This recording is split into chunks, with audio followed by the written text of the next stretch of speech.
جب شروع میں آپ نے اس مبارک کام کو ابھی شروع کیا تھا، اس وقت تبلیغی نمبر 30 اور 60 تک گئے۔ حضرت جی مولانا الیاس رحمۃ اللہ علیہ نے میوات کے چودھریوں کو جمع فرما کر 60 تک نمبر گنوائے تھے۔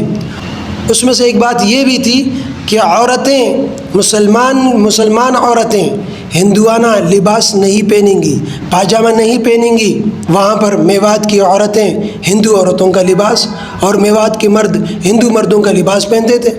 تو تبلیغ کے نمبروں میں یہ بات بھی تھی،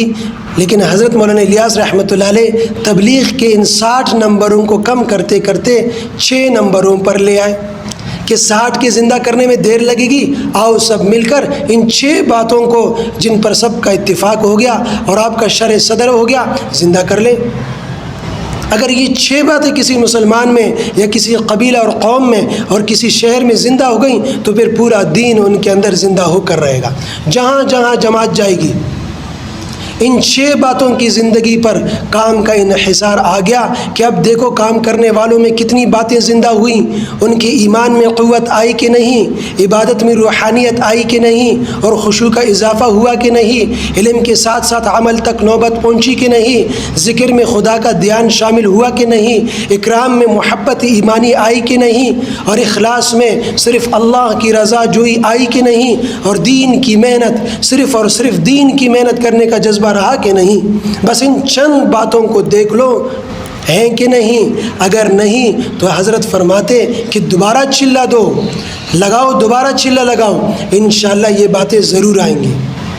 بالفرض اگر پھر بھی نہیں آئیں تو قیامت تک چلہ دیتے رہو، اور اگر موت آ گئی اور باتیں نہ آئیں، یہ 6 صفات پیدا نہ ہوئے، تو اللہ تبارک و تعالی قیامت کے روز ان لوگوں میں حشر فرمائیں گے اور اٹھائیں گے جن کے اندر یہ 6 باتیں بدرجہ اتم اور بدرجہ اکمل موجود ہوں گی۔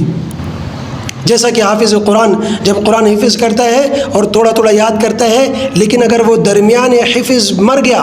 آدھا قرآن پڑھ کر، تو قیامت کے روز جب وہ اٹھے گا تو اللہ رب العزت اسے پورا حافظ بنا کر اٹھائے گا،